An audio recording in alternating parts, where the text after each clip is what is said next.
Hi friends, ఈ వీడియోలో GTA photo editing ఎలా చేసుకోవాలో చెప్తాను. సో మనకు అప్లికేషన్ అయితే కావాలి. PicsArt అప్లికేషన్ ఓపెన్ చేసుకోవాలి ఫ్రెండ్స్. సో మనకి ఇంటర్ఫేస్ మాత్రం ఇలా వస్తుంది. ప్లస్ అనే బటన్ మీద ట్యాప్ చేసి ఎడిట్ ఫోటో మీద మాత్రం ట్యాప్ చేసుకోవాలి.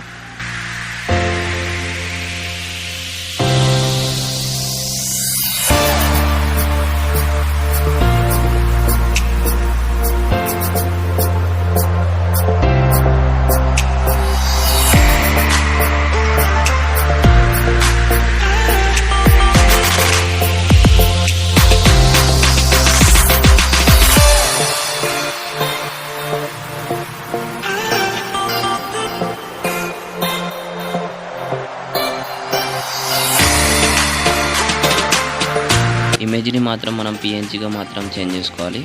సో మనం సేవ్ అనే ఆప్షన్ మీద ట్యాప్ చేసుకుంటే మనకు ఆటోమేటిక్ PNGగా మాత్రం చేంజ్ అవుతుంది.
లైక్ చేయండి ఫ్రెండ్స్. సో అలాగే మరికొన్ని వీడియోస్ కోసం నా ఛానల్ని మాత్రం సబ్స్క్రైబ్ చేసుకోండి ఫ్రెండ్స్.